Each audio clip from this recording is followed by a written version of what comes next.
Hello, welcome to Simple Answers. In this video, I will be showing you how to edit draft reels in Instagram. The first thing you need to do is open the Instagram app. Once you have opened Instagram, you are going to tap on the plus in the top right hand corner.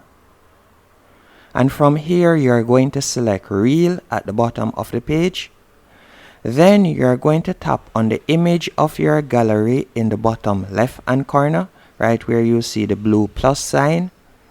Then you are going to see your drafts right below the recent icon in the top left hand corner. And from here you can select the draft that you would like to edit. Then you are going to tap on edit in the top right hand corner. And from here you can complete editing your draft.